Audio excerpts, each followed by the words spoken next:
bonjour. On va parler maintenant d'autoconsommation, hein, qui est un sujet évidemment d'actualité, qui est un sujet très discuté, controversé, qui concerne à la fois la maîtrise de l'énergie, la maîtrise des dépenses d'énergie et aussi la production des énergies renouvelables. Alors qu'est-ce que l'autoconsommation? En réalité, c'est une autoproduction, hein, c'est-à-dire il s'agit de produire pour soi-même. Néanmoins, ça n'est pas de l'autonomie, on reste connecté au réseau. Alors pourquoi les gens s'engagent dans cette histoire? Eh bien, ils veulent bien souvent produire localement, produire moins cher, produire plus propre. C'est un des objets, évidemment, de tout ça. Une enquête a été faite par l'IFOP début 2014 qui a montré que 72% des personnes interrogées souhaitent consommer leur production plutôt que la vendre au réseau comme ça se fait traditionnellement depuis la mise en place des tarifs d'achat. Donc c'est un mouvement de fond très important. Alors bien sûr là-dessus il y a un certain nombre de contraintes. Bien sûr les productions solaires sont variables, les consommations elles-mêmes sont déjà variables à différentes échelles, horaires, saisonnières, les usages varient entre un logement et un commerce, ce n'est pas la même chose. Donc il y a beaucoup d'éléments à intégrer et à piloter. Le réseau reste évidemment très très présent en tant qu'appoint, en tant que secours, les jours de pluie, les jours de panne qui arrivent. Ça sert aussi, le réseau servira aussi à mutualiser les excédents, c'est-à-dire que tout ce qui sera produit par le solaire et qui ne sera pas utilisé sur place, eh bien, partira sur le réseau. Donc il a un rôle là de mutualisateur. Et puis accessoirement, il a un rôle qu'on lui a donné au fil du temps, qui est un rôle de collecteur de taxes. Donc, on le voit très bien ici, pour un même bâtiment, il y a deux moyens d'approvisionnement. Le réseau en rouge, et on voit bien que le réseau, eh bien, c'est un montage compliqué. Dans les coûts du réseau, eh bien, on a les coûts de production, les coûts de transport, les coûts de distribution, les pertes en ligne, les coûts de comptage, et ces fameuses taxes qui sont appliquées sur chaque kilowattheure qui est effectivement consommé. Le photovoltaïque en face de ça, évidemment, est beaucoup plus simple. On a juste un investissement, du financement à payer, et puis un peu d'entretien derrière. Donc c'est ce qui fait son côté, évidemment, très séduisant. Alors les évolutions, évidemment, sont nombreuses. Tout ça se passe dans un contexte un petit peu chahuté. En particulier, le prix de l'électricité réseau augmente de manière très sensible depuis ces dernières années. Donc en gros, différents rapports, la commission de régulation de l'énergie, il y a une commission du Sénat aussi qui se sont penchés sur le sujet, on a estimé à une augmentation en gros de 5 à 6% par an jusqu'à 2020. Et on sait très bien pourquoi. Il s'agit de renouveler le parc nucléaire, alors le renouveler ou le prolonger. Il s'agit de renforcer la sécurité, il s'agit d'étendre et de renforcer les réseaux. Donc ce sont tout ça des investissements évidemment considérables. Alors si on regarde quelle est la structure du coût de cette énergie qu'on achète au réseau, on s'aperçoit qu'on a une structure effectivement très, très complexe. Pour un simple raccordement de 36 kVA, pour un commerce, pour un petit bâtiment tertiaire, on voit bien qu'on a, et c'est une structure qu'on retrouve de façon assez classique, une partie fixe qu'on appelle abonnement en général, mais qui regroupe aussi de l'acheminement et puis bien sûr un certain nombre de taxes. Donc, mais cette partie fixe finalement est très faible. On voit ici que, en gros, elle est de l'ordre de 2 centimes par kilowattheure. Alors que la partie variable, eh bien, elle est ici de 14 centimes par kilowattheure. Donc beaucoup plus important. Et qui regroupe non seulement, évidemment, l'énergie, mais aussi son acheminement, mais aussi un certain nombre de taxes, la CSPE, bien sûr de la TVA, etc., etc. Donc, à chaque fois qu'on va consommer sa propre production, eh bien, c'est toute cette partie variable qu'on va économiser. Alors si on regarde ce qui se passe aussi un petit peu à l'extérieur, un peu autour de nous en Europe, eh bien on voit que la situation française est un peu particulière. 14 centimes en moyenne, vous voyez, pour un individu, pour une famille, pour un habitat moyen, 14 centimes le kilowattheure en France, alors qu'il est de 18 en Espagne, mais de 26, 21, 22 pratiquement en Italie, et pratiquement 26 en Allemagne. Donc on comprend bien pourquoi cette autoconsommation a commencé par se développer en Allemagne et puis ensuite en Italie, et qu'elle nous arrive seulement maintenant chez nous. Alors il y a des théories évidemment là-dessus, il y a un certain nombre d'éléments, en particulier un mot que vous avez inévitablement entendu, c'est celui de parité réseau. Donc cette parité réseau, elle est très simple, donc beaucoup de définitions ont été données, mais en fait il suffit de s'en tenir à la plus simple. On voit ici deux grandes courbes, il y a la courbe verte qui est la courbe du prix de l'évolution du prix du photovoltaïque au cours du temps, hein, depuis 1990 jusqu'à maintenant, et au-delà. Donc on voit bien que ce prix a considérablement baissé et continue à baisser. Et en face, on a les courbes rouges qui montrent la fourchette de prix du réseau, qui lui, bien sûr, augmente. Et il arrive un moment où ces courbes se croisent. C'est la situation actuelle. Les courbes se croisent. Autrement dit, dans la plupart des situations, le coût du kilowattheure photovoltaïque est à peu près identique au coût du kilowattheure réseau.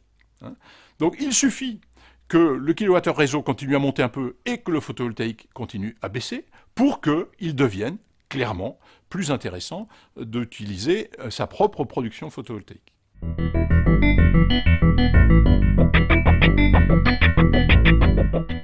Donc, comment ça se passe? En fait, voilà, un schéma de base très simple, hein, schématique bien sûr, enfin simplifié, d'une installation en autoconsommation. Donc on voit toute la partie rouge, c'est l'installation classique de raccordement au réseau d'un habitat, d'un ensemble de bureaux, avec le réseau, le compteur et le tableau de distribution, les différents départs, les flèches rouges en haut, qui sont les départs vers les différentes consommations du bâtiment.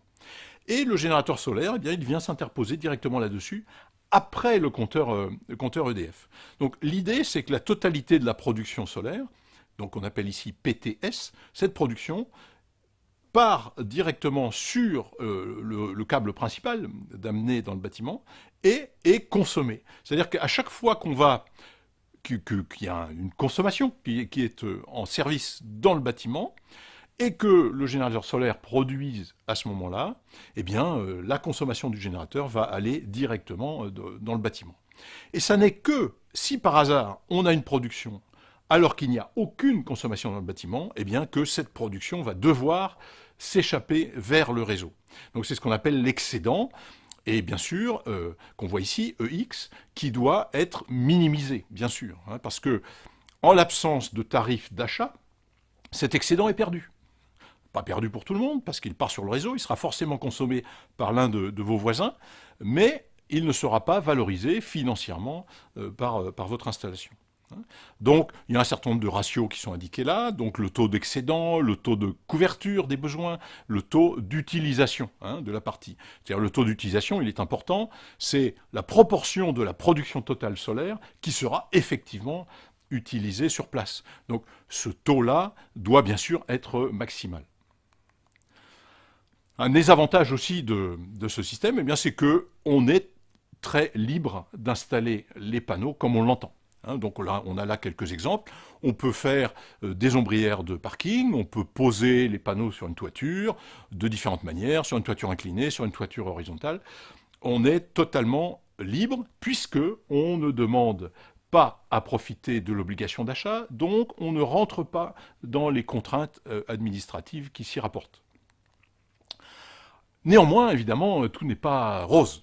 On voit très bien ici deux profils. Donc en jaune, vous avez le profil sur une journée de production solaire, qui évidemment est centré sur le midi, avec un début de production le matin vers 6-7 heures, et puis une fin de production le soir vers 18-19 heures. Et en bleu, bien, vous avez le profil des besoins. Donc on voit une grosse masse bleue, par exemple, sur la gauche, qui correspond aux besoins de chauffage d'eau chaude sanitaire. Donc dans le cas d'un chauffe-eau qui est raccordé sur le tarif de nuit. Et puis on voit une petite pointe autour du repas de midi, et puis on voit bien un maximum de consommation plutôt en fin d'après-midi. Donc en fait, ce qui sera dans ce cas-là, ce qui sera auto-consommé sur place, eh bien c'est l'endroit où les deux courbes sont superposées. Mais toute la partie jaune que vous voyez, eh bien c'est bien parce qu'il n'y a pas de besoin au même moment. Et donc cette partie jaune, c'est l'excédent. Dans le cas particulier qui est là, cette énergie est perdue. Et on voit bien que si on regarde les différents chiffres, pour une production totale de plus de 8 kWh, eh bien, la production utile n'est que de 3,4. Autrement dit, l'excédent, 5,2. C'est plus que la moitié de votre production qui est perdue sur le réseau. Donc, évidemment, on ne peut pas laisser les choses en l'état.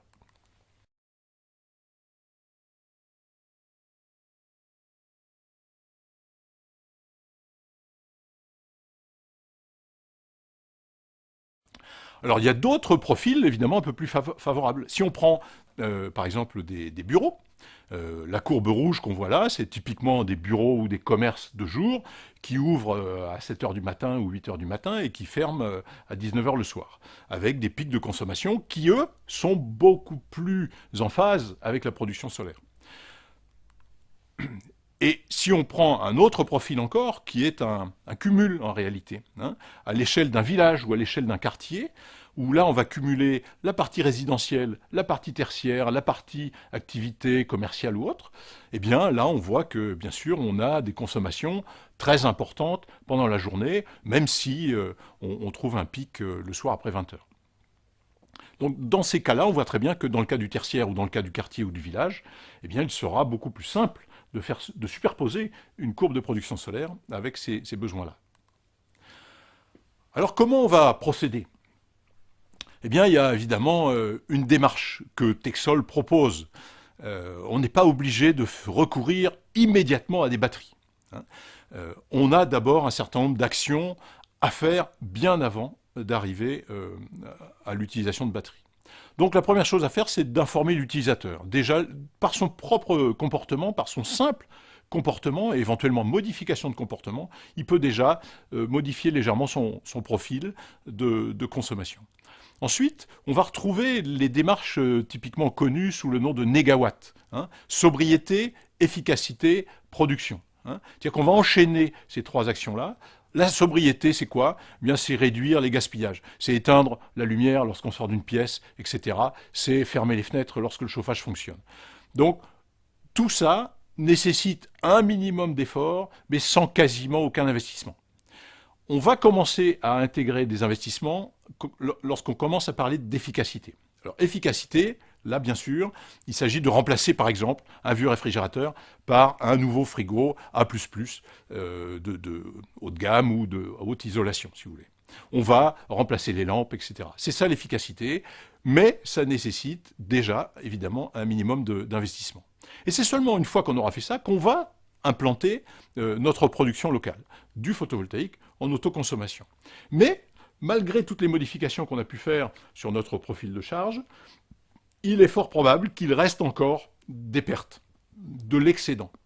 Donc, on va commencer à gérer nos affaires, c'est-à-dire à la fois la production et la consommation. Et la gestion, eh bien, c'est tout un ensemble de choses. On peut travailler sur des effacements, par exemple, c'est-à-dire éviter que ne démarrent en même temps le chauffage électrique, le frigo et le lave-linge. Hein. Donc ça, c'est du pilotage, c'est du contrôle sur les consommations. Hein. Si, à l'issue de tous ces efforts, il reste encore de la production excédentaire, eh bien on peut très simplement l'évacuer pour produire de l'eau chaude.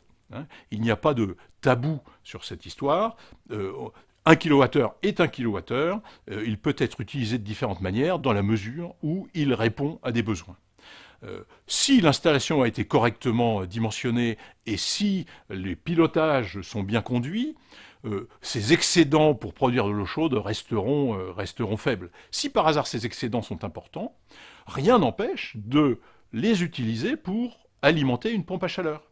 Et à ce moment-là, augmenter l'efficacité de ces kilowattheures-là pour produire, encore une fois, de l'eau chaude ou, pourquoi pas, chauffer des locaux à un moment où on en a besoin. Une autre utilisation, alors qui peut venir peut-être en meilleure valorisation hein, par rapport à cette utilisation purement thermique, c'est la mobilité, c'est-à-dire recharger des véhicules, que ce soit un vélo, un scooter ou un 4 roues, une voiture. Hein.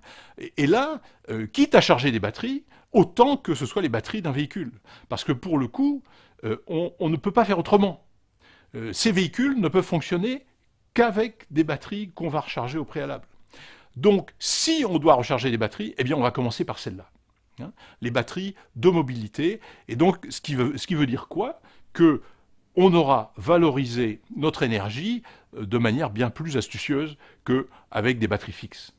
Alors, si par hasard, il nous reste encore de l'énergie à l'issue de toutes ces manœuvres, eh bien sûr, le stockage électrique arrive à ce moment-là, hein, qui est toujours préférable à une perte. Mais vous avez vu que jusque-là, on reste à l'échelle du bâtiment. C'est-à-dire, on ne sort pas du bâtiment. Et vous voyez sur le diagramme ici, sur la gauche, vous voyez qu'on passe du bâtiment à l'échelle du quartier. Et même au-delà, on peut passer à l'échelle de la région. Et donc, vous avez l'étape numéro 10, c'est-à-dire une fois qu'on a fait tout ce qu'on vient de voir à l'échelle du bâtiment, eh bien, on rentre dans ce qu'on va appeler la mutualisation. C'est-à-dire, vous avez encore de l'énergie excédentaire après avoir fait tout ça. Cette énergie part sur le réseau. Eh bien, il va falloir la gérer, la mutualiser, parce que vous aurez des voisins qui auront un peu les mêmes difficultés, et il faudra valoriser cette énergie, soit en la délivrant à un consommateur particulier qui a des besoins adaptés, soit éventuellement en revendant ça à un opérateur alternatif, des gens comme Enercop ou autres, hein, qui seront intéressés par cette énergie, parce que ne l'oublions pas, c'est encore une énergie renouvelable, donc 100% propre. Et au-delà, si par hasard il reste encore de l'énergie disponible, eh bien rien n'empêche de songer à des stockages électriques, mais cette fois de forte puissance. Hein. Là, on peut très bien utiliser les stations de transfert d'énergie par pompage, hein, les fameuses stations dans lesquelles on turbine de l'eau en descente et on repompe de l'eau en montée, ce qui permet de stocker de l'énergie excédentaire et de la réutiliser lorsqu'on en a besoin, et d'ailleurs avec un excellent rendement. Donc vous voyez qu'il y a là derrière toute une logique, toute une démarche, et qu'il est très important de mettre un peu d'ordre, un petit peu de cohérence dans l'approche, hein, et ne pas recourir immédiatement au stockage électrique local, alors que des tas d'autres mesures bien plus efficaces et moins chères, pour l'instant, sont préférables. Hein.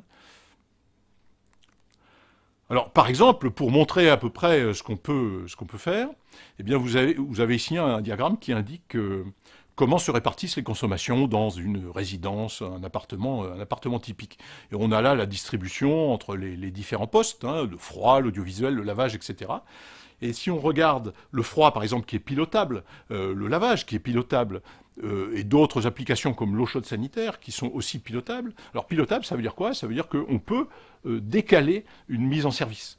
Hein. L'audiovisuel, quand quelqu'un a besoin d'audiovisuel, quand quelqu'un a besoin d'éclairage, il n'est pas question de lui dire vous revenez dans un quart d'heure. Alors qu'un frigo qu'on arrête dans un quart d'heure et qu'on redémarre un quart d'heure plus tard, personne ne s'en aperçoit et en termes de confort, il n'y a aucune réduction. Et donc quand on somme un peu toutes ces puissances-là, on s'aperçoit qu'environ 45% de l'utilisation d'un appartement est pilotable. Donc ça donne effectivement des marges de manœuvre très, très importantes. Alors on voit ici, on retrouve notre profil de tout à l'heure, lorsqu'on attaque les 3 premières mesures, hein, qu'on a vu, l'information de l'utilisateur, pour essayer de lui montrer les éventuels gaspillages qu'il pourrait faire, ensuite de la sobriété, c'est-à-dire la même approche mais un peu plus systématisée, puis ensuite l'efficacité. Et on voit que on va réduire légèrement nos pointes, on va économiser un petit peu, mais avec des impacts malgré tout modestes. Ensuite, après avoir fait tout ça, on peut passer aux autres étapes. Et on voit ici les dernières étapes, donc la thermique, l'utilisation thermique, avec pompe à chaleur ou pas, l'utilisation en mobilité, éventuellement même le stockage local. Et là, on voit qu'on va pouvoir agir considérablement sur la forme des profils. Alors on a ici un exemple de ce que ça donne sur des bureaux. Des bureaux installés à Montpellier. Alors il y a 2 exemples, simplement ici. On voit en bleu le profil des besoins. Le dernier jour sur la droite, c'est le samedi matin. On a un peu de consommation le samedi matin, et le dimanche qu'on ne voit pas là, qui est encore plus réduit. Et en rouge, eh bien, c'est la courbe de production solaire. Donc, avec une installation de petite taille, on a là 6 kW, eh bien, on voit que il n'y a aucun souci pour consommer la totalité de la production. Nos profils sont bien en phase, il n'y a pas de décalage matin-soir. on est bien en phase, et la production solaire est nettement inférieure à la consommation, donc tout est consommé sur place. Et on voit en violet, eh bien, évidemment, ce que le réseau va devoir apporter en complément. Alors si maintenant, sur le même bâtiment, on installe non plus 6 kW, mais 20 kW, une installation beaucoup plus importante, eh bien on voit bien que la production, toujours la courbe rouge, est beaucoup, dépasse, certains jours, dépasse le besoin. Et donc, on voit ici les courbes rouges qui dépassent parfois.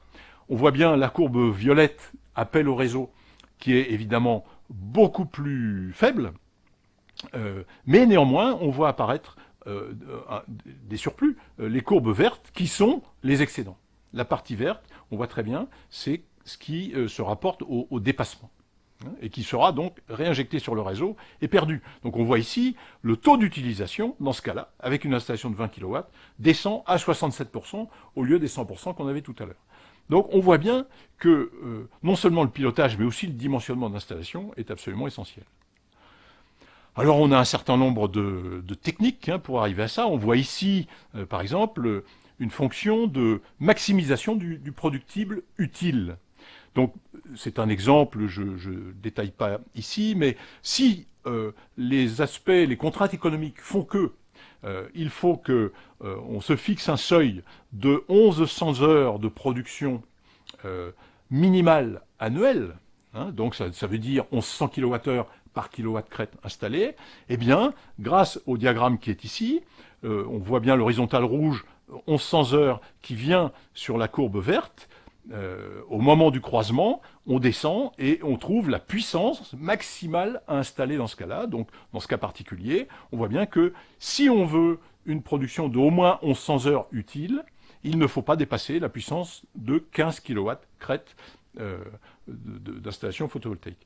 Et en complément, vous avez la courbe bleue et la courbe rouge qui vous donnent le taux de couverture et le taux d'utilisation. On a aussi un autre outil qui est une fonction de minimisation des dépenses totales annuelles, hein. Donc c'est encore une autre façon d'approcher, mais on le voit ici, quand on compare en fonction de la puissance crête le coût des dépenses totales annuelles. Alors on voit les deux droites horizontales qui sont deux types d'abonnements au réseau. Hein, donc bien sûr, c'est une constante, puisqu'elles correspondent à 0 kW crête et elles ne dépendent pas de l'installation, puisque c'est du réseau 100%. Par contre, les deux courbes qu'on a en dessous, la verte et la mauve, elles correspondent au coût global en fonction de la puissance qu'on a installée. Donc au tout départ, sur la gauche, et bien sûr, on a une installation très faible de l'ordre de 1 kW, et à ce moment-là, l'économie qu'on réalise par rapport au réseau est très faible, mais on voit bien que cette économie augmente, et surprise, c'est que si on continue à augmenter la puissance installée, eh bien, la dépense remonte. Pourquoi la dépense remonte? Parce que l'investissement, évidemment, lui, ne cesse d'augmenter, et l'énergie supplémentaire n'est pas valorisée parce que cette énergie-là est perdue en tant qu'excédent réinjecté au réseau.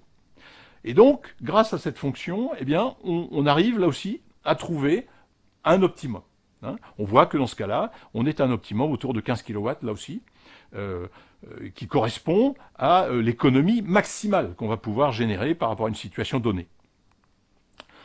On a là aussi une autre fonction de minimisation, mais cette fois avec un cas batterie. Donc on a un diagramme ici à trois entrées, hein. Vous avez la puissance installée photovoltaïque sur la droite, la capacité batterie tout en bas, et le coût du kilowattheure global sur 20 ans. Et ça nous donne une surface cette fois. Et on trouve le creux de la surface qui donne le coût du kilowattheure minimal et qui nous indique donc la combinaison capacité batterie, puissance installée photovoltaïque optimale. Donc on voit ici que l'optimum est aux alentours de 20 kW d'installation photovoltaïque pour une capacité batterie de l'ordre de 50 kWh. Enfin, il y a un cadre légal, hein, alors évidemment qui est restreint, mais qui rend tout cela tout à fait possible. Alors dans le cas de l'autoconsommation directe, c'est-à-dire les panneaux sur le toit du bâtiment pour une autoconsommation à l'intérieur, il n'y a aucune difficulté à ça. Il y a même des possibilités de revente à des tiers, mais là, bien sûr, c'est tout de suite plus compliqué, puisqu'il s'agit de créer une ligne dédiée d'un bâtiment à l'autre. Il s'agit de ce qu'on appelle un réseau fermé, et qui pose quand même des contraintes administratives très très fortes. Il est aussi possible de revendre, alors à partir du moment où on reste dans le même bâtiment, il est possible de revendre aux locataires, hein, c'est-à-dire une installation sur le toit du bâtiment qui vient alimenter chaque appartement. On peut faire des productions même un petit peu à l'extérieur pour alimenter un bâtiment, c'est ce qu'on appelle la production hors site. Alors tout ça est évidemment simple, pourvu que l'on reste à l'intérieur d'une même parcelle, c'est-à-dire que les câbles qui alimentent le bâtiment ne traversent pas le domaine public, hein. C'est ce critère-là qui est évidemment est extrêmement limitant. Donc il existe même une possibilité de service à l'industrie par tiers investisseur, par exemple. Donc on le voit ici sur le schéma en bas à droite. Un investisseur peut venir positionner un générateur photovoltaïque sur le toit d'un bâtiment industriel et vendre l'électricité à l'industriel en question. Tout ça se fait aujourd'hui relativement bien. Bien sûr, les contraintes économiques demeurent. Donc chaque cas est particulier, chaque cas doit être étudié de façon très très précise. Et on a vu qu'il y a pas mal d'éléments à considérer, les deux principaux étant bien sûr la ressource solaire du lieu, ça c'est évidemment l'élément plus important, et de l'autre, d'avoir le maximum d'informations sur le profil des besoins. Et donc à différentes échelles. Les besoins au cours d'une journée, les besoins au cours de la semaine, les besoins au cours de l'année. Et il faudra absolument, comme on l'a vu, se débrouiller pour faire correspondre la partie photovoltaïque avec ses besoins. Donc, il ne faut pas penser que cette évolution-là n'est qu'une évolution technologique. Il s'agit d'une évolution beaucoup plus profonde que ça. D'ailleurs, on voit bien quand même un certain nombre de réactions plus ou moins sympathiques envers cette idée d'autoconsommation. C'est vrai qu'on change d'échelle. Le simple fait de remplacer des lampes basse consommation dans un appartement entraîne un certain nombre d'économies et donc, d'une certaine façon, un manque à gagner pour les distributeurs d'électricité et les percepteurs de taxes.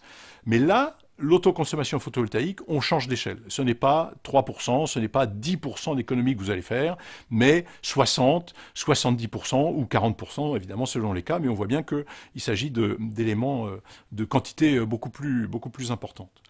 Donc, ce n'est pas une évolution purement technologique. On voit bien que la digitalisation de la société, la multiplication des équipements numériques, évidemment, est considérable. Ce mouvement est en route et n'est pas arrêté. On est en train de décentraliser grand nombre de choses. Et l'énergie n'y échappera pas. Donc ça rentre aussi dans ce schéma-là de décentralisation des productions. Et bien sûr, derrière, avec les capacités informatiques qui viennent s'implanter sur le réseau ne pourra plus continuer à fonctionner de haut en bas, c'est-à-dire depuis la centrale jusqu'à l'utilisateur final, mais aujourd'hui, le réseau devient bidirectionnel, donc l'énergie circule dans un sens, les informations dans l'autre, et évidemment, les énergies de production locale, elles aussi, vont circuler dans l'autre sens. Donc, on va parler de plus en plus, davantage, de services et d'échanges mutuels, plutôt que de simple distribution, comme ça a eu lieu jusqu'à présent. Donc voilà, ça a été rapide, mais j'espère vous avoir expliqué le plus précisément possible les tenants et les aboutissants. Et donc, lors de vos prochains projets, eh bien évidemment, n'hésitez surtout pas à penser photovoltaïque.